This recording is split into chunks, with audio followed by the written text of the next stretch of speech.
नमस्कार। आपके अपने YouTube चैनल हिंदी भाषा और साहित्य में मैं विशाल कुमार पुनः आप सभी का स्वागत करता हूं। हम सूरदास जी के ग्रंथ सूरसागर के पदों की व्याख्या कर रहे हैं। अब तक हम 75 पदों की व्याख्या कर चुके हैं। इसी क्रम में आज हम 76वें पद से व्याख्या प्रारंभ कर रहे हैं। मैया हो न चरै हो गाई। हो यानी कि मैं। कृष्ण मैया से कहते हैं कि मैया अब मैं गाय नहीं चराऊंगा। और क्यों नहीं चराएंगे यह कारण अगली पंक्तियों में भी बताते हैं। सिगरे ग्वाल घिरावत मोसो मोरे पाँव पिराई। सिगरे यानी कि सारे, ग्वाल ग्वाल बाल, घिरावत घिरवाना। यहाँ घिरावत का अर्थ हम ये लगाएंगे कि जो गाय चरते हुए इधर उधर हो जाती हैं उन्हें इकट्ठा करना, उनको घेर कर एक स्थान पर एकत्रित करना, उसे घिरावत कहा गया है। तो शीघ्र सभी ग्वाल अपनी गायों को मुझसे दौड़ा दौड़ा कर एकत्रित करवाते हैं और मैं उन गायों के पीछे दौड़ता रहता हूं उन्हें एकत्रित करने के लिए। इसी कारण मेरे पाई पिराई, पाई मतलब पैर, पिराना यानी कि उनमें दर्द होना। पीड़, पीड़ शब्द से, पीड़ा शब्द से पीर और पिराई ये शब्द बने हैं, तो इसीलिए यहाँ पर पीड़ा होना, और इसीलिए मेरे पैरों में दौड़ते दौड़ते पीड़ा होने लगती है। जो न पत्याही पूछी बलदाऊ ही अपनी सोह दिवाई। जो न पत्याही, पत्याही मतलब विश्वास करना, कि जो न अगर तू मुझ पर विश्वास नहीं करती है या मेरी बात पर विश्वास नहीं करती है, पूछी बलदाऊ ही, बलदाऊ ही मतलब बदलाऊ से, तो तू बलराम से पूछ ले। और कैसे पूछ? अपनी सोह दिवाई, अपनी सौगंध दिलाकर, अपनी कसम दिलाकर, अपनी सौगंध दिलाकर तू बलराम से पूछ। क्योंकि यदि तूने बिना सौगंध दिलाए बलराम से यह बात पूछी, सच्चाई जानने का प्रयास किया, तो संभव है कि वह तुझे झूठ बोल देगा। ये लेकिन यदि तूने उसको अपनी सौगंध दिला दी तो वह झूठ नहीं बोलेगा। यह सुनी माई जसोदा ग्वालनी गारी देती रिसाई। यह सुनी, कृष्ण के मुख से ये सारी बातें सुनकर यशोदा मैया ग्वालों को, ग्वाल बालों को गारी यानी कि बुरा भला कहना, गाली देना यानी बुरा भला कहना, रिसाई क्रोधित होकर। जब कृष्ण से माता यशोदा इस प्रकार की बातें सुनती है तो उन ग्वाल बालों को मैया बुरा भला कहने लगती है, क्रोध में आकर बुरा भला कहने लगती है। मैं पठवती अपने लरिका को आवे मन बहलाई। पठवती भेजना, अपने लरिका को, अपने लड़के को, आवे मन बहलाई कि मन बहलाकर आ जाएगा। मैं तो अपने कन्हैया को वन में इसलिए भेज देती हूँ कि उसका मन बहल जाएगा, उसका मन लग जाएगा, और ये ग्वाल बाल उससे इस प्रकार से कार्य करवाते हैं, उसको इस प्रकार से कष्ट देते हैं।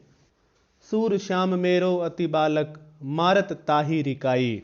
सूरदास जी कहते हैं कि श्याम यानी कि ये कन्हैया तो मेरा अभी छोटा सा बच्चा है, अति बालक छोटा सा बच्चा है, मारत मार रहे हैं, मार ही डालेंगे, ताही उसको, रिकाई रिका कर यानी कि उसको कष्ट दे देकर, इस प्रकार से उसको कष्ट दे देकर ये ग्वाल बाल तो मेरे इस छोटे से कन्हैया को मार ही डालेंगे। अब हम 77वें पद की व्याख्या करते हैं। खेलत श्याम सखा लिए संग। बताया गया है कि कन्हैया अपने मित्रों को अपने साथ लेकर खेल में मग्न हैं, खेल रहे हैं। इक मारत इक रोकत गेंद ही इक भागत करी नाना रंग। इक मारत, एक मार रहा है, इक रोकत गेंद ही, उन जितने भी वहाँ पर बच्चे खेल रहे हैं, लड़के खेल रहे हैं, उनमें से एक गेंद को मार रहा है, एक रोकत गेंद ही, और एक उस गेंद को रोक रहा है। एक भाजत, और एक भाग रहा है, करी करके, नाना अनेक प्रकार के, रंग अनेक प्रकार के करतब, अनेक प्रकार के करतब करके भाग रहा है।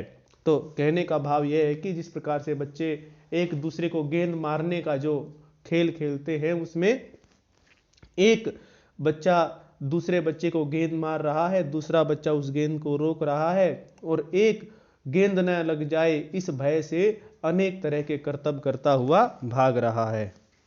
मार परस्पर करत आपु में अति आनंद भय माही। मार यानी कि इस प्रकार से गेंद को मारना परस्पर, कि ये ग्वाल बाल, ये जो बच्चे खेल रहे हैं, ये आपस में इस प्रकार से एक दूसरे को गेंद मार रहे हैं और बहुत ही प्रसन्न हो रहे हैं। खेलत ही में श्याम सबनी को जमुना तट को लीन्हे जाही।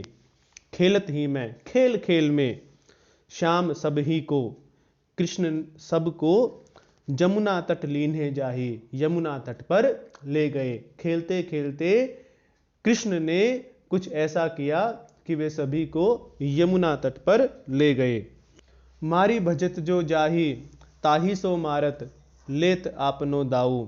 मारी भजत की मारकर भागना, जो जाही जो जाता है, ताही उसको, मारत मारता है, लेत आपनो दाऊ अपना दांव ले रहा है। देखिए, जो गेंद को एक दूसरे को मारने का जो खेल है, उसमें एक खिलाड़ी दूसरे खिलाड़ी को गेंद मारता है और फिर दूसरा खिलाड़ी उनमें से ही जिस खिलाड़ी ने गेंद मारी है या तो उसी को मारता है या किसी अन्य खिलाड़ी को वह गेंद मारता है। फिर जिसको वह गेंद लगती है वो उस गेंद को उठाकर किसी और को मारता है। इस तरह से ये खेल चलता है और इसी खेल को सूरदास जी ने इस पंक्ति में बताया है। मारी भजत जो जाही, कि मार कर, गेंद मारकर भागता है, जो जाही कि गेंद मारकर भागता हुआ जो जाता है, गेंद मारकर भागता हुआ जो जाता है, ताही सो मारत, और जिसे वह गेंद लगी है वह पुनः जिसने गेंद मारी थी उसी को मारता है। कि गेंद को दूसरे को मारकर जो भागता है और जिसे गेंद लगी है वह पुनः उस गेंद को उठाकर उसे ही मारता है जो गेंद मारकर भागा है। इस तरह से सभी अपना अपना दांव लेते हैं। गेंद मारने की सभी अपनी अपनी बारी लेते हैं। सूर श्याम के गुण को जानत कहत और कछु और उपाऊ। सूरदास जी कहते हैं कि श्याम के, कन्हैया के इन सारे गुणों को कौन जान सकता है, अर्थात इतने सारे गुणों को कोई नहीं जान सकता। कौन से गुण? कि कहत और, कि वे कहते तो कुछ और हैं, कछु और उपाऊ, और उपाय कुछ और ही कर देते हैं। वे लीला तो कुछ और करते हैं लेकिन उस लीला का प्रयोजन कुछ और होता है। उस लीला से वे किसी और उद्देश्य को पूरा कर देते हैं। जैसे माता से उन्होंने उखल से अपने आप को बंधवा लिया था, लेकिन उसके पीछे उद्देश्य क्या था? उन्हें यमलार्जुन का उद्धार करना था। ये हम पिछले व्याख्यान में पढ़ चुके हैं कि माता ने जब उन्हें उखल से बांध दिया तो फिर उन्होंने यमलार्जुन वृक्ष के पास जाकर उनको छुआ था, तो वे नल कुबर और मणिग्रीव, जो कुबेर के दोनों पुत्र थे, उनका उद्धार उन्होंने वृक्ष योनि से किया था। तो यहाँ पर भी वे इन सारे ग्वाल बालों को खेलते खेलते यमुना तट पर लेकर गए हैं। तो वे कर तो यह लीला रहे हैं खेल की, लेकिन वास्तव में उनका उद्देश्य कुछ और है। तो इसलिए सूरदास जी कहते हैं कि श्याम के इन गुणों को कौन जान सकता है, कि वे कहते कुछ भिन्न बात हैं और उनका उद्देश्य कुछ और ही होता है। अब हम 78वें पद की व्याख्या करेंगे। श्याम सखा को गेंद चलाई।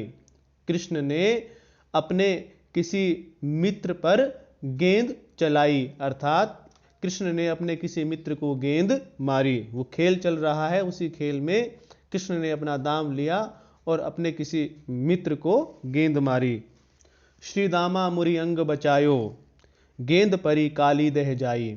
और कृष्ण ने जिस मित्र को गेंद मारी थी उसका नाम क्या है? श्रीदामा। सुदामा नहीं, श्रीदामा, ये ध्यान रखिएगा। सुदामा अलग है, श्रीदामा अलग हैं। तो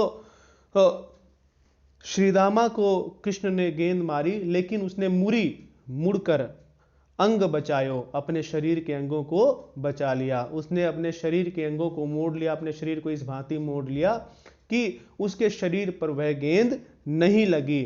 और क्योंकि उसके बाद यमुना थी और यमुना में वह स्थान जिसको कालीदह कहा जाता था, और कालीदह यमुना में वह स्थान था जहां पर कालिया नाग रहता था, और कालिया नाग अपने मुख से विष उगलता रहता था, इसीलिए वहां यमुना का पानी काला था, इसीलिए उसको कालीदह कहा जाता था, और वहां गाय इत्यादि भी पानी पीने के लिए नहीं जाती थी।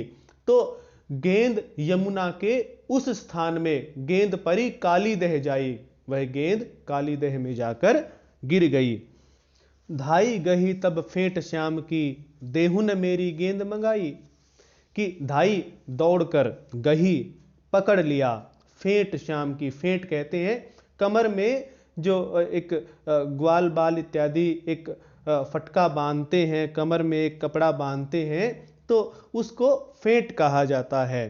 तो श्री दामा दौड़कर कृष्ण के पास गए और उनकी फेंट को पकड़ लिया, और फिर जैसे हम कहते हैं ना कि किसी का कॉलर पकड़कर कहना यदि हमें उससे कोई बात मनवानी हो, तो इसी प्रकार से श्री दामा ने कृष्ण की फेंट पकड़ ली और उनसे कहा कि अब तुम मेरी गेंद मंगाकर दो, क्योंकि तुमने मेरी गेंद को कालीदह में फेंका है और अब तुम मेरी गेंद को किसी भी प्रकार से लाकर दो। और सखा जनी मोको जानो, मोसो तुम जनी करो ढिठाई। और सखा कि और मित्रों जैसा, और सखा और मित्रों जैसा, जनी मत, मोको मुझे जानो, कि कृष्ण तू मुझे और मित्रों जैसा डरपोक मत जान, और मित्रों जैसा सरल मत जान। मोसो तुम, मुझसे तुम, जनी मत करो ढिठाई, कि तुम मुझसे ये दुष्टता, मुझसे ये इस प्रकार का व्यवहार मत करो। श्री दामा क्या कहना चाहता है कि कृष्ण मैं और मित्रों जैसा सीधा सरल नहीं हूं, मैं और मित्रों जैसा डरपोक नहीं हूं, तुम मुझसे ये ढीठपन मत दिखाना, मुझे तुम और मित्रों जैसा मत समझो, मैं बहुत ही उग्र हूं और मैं अपनी गेंद लिए बिना तुम्हें नहीं छोड़ूंगा। जानी बूझी तुम गेंद गिराई, अब दीन है ही बने कन्हई। जानी बूझी, जान बूझकर तुम गेंद गिराई, तुमने गेंद कालीदह में गिराई है, अब दीन्हे ही बने कन्हई, कि अब तो तुम्हारा काम गेंद देने से ही बनेगा, अर्थात अब तो मैं तुम्हें गेंद लौटाने पर ही छोड़ूंगा, इससे पहले मैं तुम्हें छोड़ने वाला नहीं हूं। सूर सखा सब हंसत परस्पर, भली करी हरी गेंद गंवाई। सूरदास जी कहते हैं कहत सखा, सखा यानी कि जितने भी बालक वहां खेल रहे थे वे सभी सखा आपस में कह रहे हैं, परस्पर यानी आपस में बात कर रहे हैं, और क्या कह रहे हैं, भली करी अच्छा ही किया, हरि कृष्ण ने गेंद गवाई, गेंद को इस प्रकार से कालीदह में फेंक कर। जब उन्होंने श्रीदामा का क्रोध देखा, श्रीदामा को चिढ़ते हुए देखा, तो उन्हें श्रीदामा को चिढ़ते हुए देखकर बड़ा आनंद आ रहा था, और इसीलिए वे आपस में बात कर रहे थे कि कृष्ण ने बहुत अच्छा किया कि इस श्रीदामा की गेंद को कालीदह में फेंक दिया। अब हम 79वें पद की व्याख्या करेंगे। अति कोमल तन धर्यो कन्हाई। कोमल तन बहुत ही कोमल शरीर, कोमल रूप, कोमल शरीर वाला रूप, कि कृष्ण ने बहुत ही कोमल शरीर से युक्त रूप धारण किया। उन्होंने अपने शरीर को बहुत ही कोमल बनाया और ऐसा रूप धारण उन्होंने कर लिया। गए तहां जहां काली सोवत, उरग नारी देखत अकुलाई। गए तहां, तहां यानी वहां, कि उन्होंने कोमल शरीर धारण किया और वहां चले गए जहां काली सोवत, जहां वह कालिया नाग सो रहा था। उरग नारी देखत अकुलाई, उरग यानी कि सर्प, और उस कालिया नाग की नारी यानी उस कालिया नाग की पत्नियां कृष्ण को वहां आया हुआ देखकर अकुलाई व्याकुल हो गई, कि कृष्ण उस गेंद को लेने के लिए यमुना में उस स्थान पर गए जहां कालिया नाग रहता था, और कृष्ण को देखते ही उस सर्प की पत्नियां, सर्पिणियां, वे व्याकुल हो गई। कहियो कौन को बालक है तू, बार बार कही भागी न जाई। और कहा, उन्होंने कृष्ण से कहा, कौन को बालक है तू, तू किसका बालक है। और बार बार कही कि हम तुझे बार बार कह रही हैं भागी न जाई, तू भाग नहीं रहा है, अर्थात हम तुझे बार बार यहां से जाने के लिए कह रही हैं और तू यहां से नहीं जा रहा है। छनक ही में जरी भस्म होई गो, जब देखे उठी जाग जमाई। कि छनक ही में, क्षण ही में, जरी जलकर भस्म होई गो, भस्म हो जाएगा। कब, जब देखे, कि जब वो देखेंगे, उठी उठकर, जाग जाएंगे, जमाई लेंगे। कि जब ये कालिया नाग यानी उनके पति जब उठ जाएंगे, जाग जाएंगे और जमाई लेंगे और तुझे अपनी दृष्टि से देखेंगे, तो उनके विष से, जब वो जमाई लेंगे तो उनके मुख से जो विष निकलेगा, तू उस विष से ही जलकर भस्म हो जाएगा। इसलिए हम कह रहे हैं कि तू यहां से चला जा। उरग नारी की वाणी सुनी के, आपू हसे मन में मुस्काई। उरग नारी की उस नाग की पत्नियों की बातें सुनकर, आपू हसे, स्वयं हंसे, मन में मुस्काई, अपने मन में मुस्कुराकर कृष्ण हंसने लगे। उनकी इस प्रकार की बातें सुनकर कृष्ण मन ही मन में स्वयं हंसने लगे। मोको कंस पठायो देखन, तू याको अब देही जगाई। मोको यानी मुझे, कंस पठायो, कंस ने भेजा है, पठायो यानी भेजा है, देखन इसको देखने के लिए, याको इसको अब जगा दे।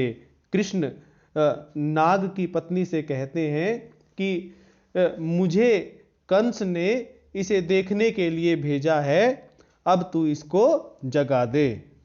कहा कंस दिखरावत इनको, एक फूक ही में जरी जाई। कहा यानी क्या, कंस दिखरावत दिखा रहा है कि अरे बालक, कंस इनका क्या दिखा रहा है, एक फूक ही में जरी जाई, कि तू तो इनकी एक फूंक से ही जल जाएगा। कंस तुझे इन्हें क्या दिखा रहा है, कंस तुझे इन सर्प को क्यों दिखा रहा है, क्या दिखा रहा है, क्या दिखाएगा इनका, क्योंकि तू तो इनकी एक फूंक में ही, एक फुकार में ही भस्म हो जाएगा। सुनी सुनी पुनि पुनि कहत सूर के प्रभु को, तू अब काहे ने जाई पराई। पुनि पुनि बार बार कहत कह रही हैं सूर के प्रभु को, सूरदास के प्रभु कृष्ण को, कि सूरदास के प्रभु श्री कृष्ण को वे नाग पत्नी बार बार कह रही हैं कि तू अब काहे न जाई पराई। काहे यानी क्यों, कि तू अब यहां से चला क्यों नहीं जाता। अब हम 80वें पद की व्याख्या करते हैं। झिरकी के नारी दे गारी गिरधारी तब, पूंछ पे लात दे अही जगायो। झिरकी के नारी, जब उन नाग की पत्नियों ने कृष्ण से इस प्रकार कहा कि तू यहाँ से चला जा, तब कृष्ण ने उनको झिड़क दिया, उनको डांट दिया, और तब नाग को भी इस प्रकार से बुरा भला कहकर उसके बारे में कुछ इस प्रकार की बुरी भली देगारी यानी कि उसके बारे में बुरा भला कहकर पूंछ पे लात दे, उसकी पूंछ पर लात मारकर अही जगायो।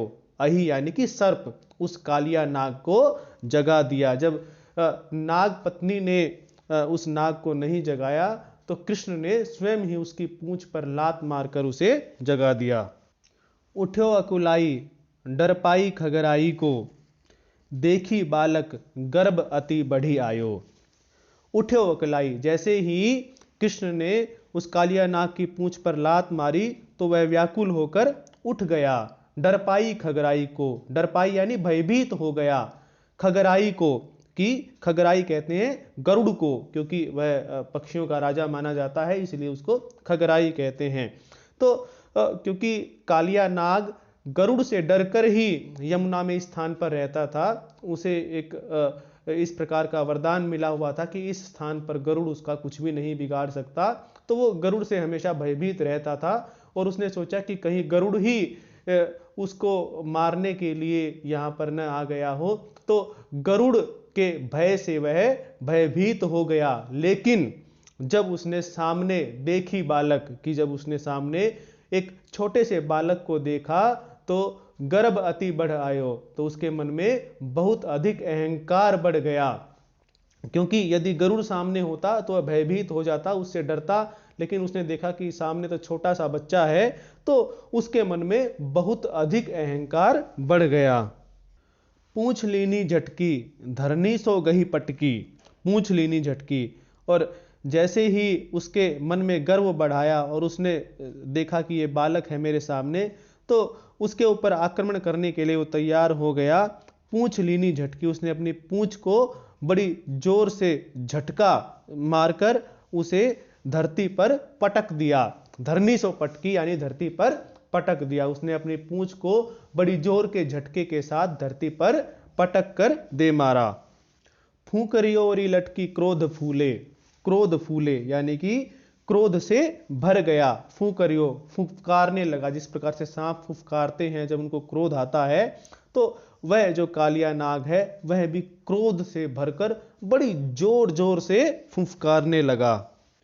पूंछ राखी चापी रिसनी काली कांपी, पूंछ राखी चापी, चापी यानी दबाए रखना, लेकिन कृष्ण ने उसकी पूंछ को अपने पैर से दबाए हुए रखा। रिसनी काली कांपी यानी क्रोध से वह कालिया नाग कांपने लगा, क्योंकि कृष्ण ने उसकी पूंछ दबाई हुई थी और उसके मन में बड़ा अहंकार आया हुआ था कि ये छोटा सा बच्चा मुझसे टक्कर ले रहा है, तो इसलिए वह क्रोध से कांपने लगा। देखी सब सांपी अवसान भूले, सांपी यानी उस कालिया नाग की जो नागिनें थी, पत्नियां थी, अवसान भूले अपना होशो हवास भूल जाना यानी होशो हवास खो देना। यह दृश्य देख करके एक छोटा सा बालक इस कालिया नाग को इस प्रकार से चुनौती दिए हुए है, इस प्रकार से इसकी पूंछ दबाए हुए, यह सब देखकर उन नाग पत्नियों ने अपने होशो हवास खो दिए। करत फन घात विषजात उतरात, करत फन घात, वह बार बार अपने फन से घात यानी आक्रमण करने लगा। विषजात उतरात कि उसके फन से विष उतरने लगा, अर्थात वह अपने फन से विष फेंकने लगा। अति नीर जरी जात नहीं गात परसै, अति नीर की जल, जरी जात जलने लगा, गात यानी शरीर, परसै छूना, कि वह जो विष कालिया नाग जो विष फेंक रहा था उस विष से उस जमुना का पानी तक भी जलने लगा, लेकिन श्री कृष्ण के गात शरीर को वह विष स्पर्श भी नहीं कर पाया।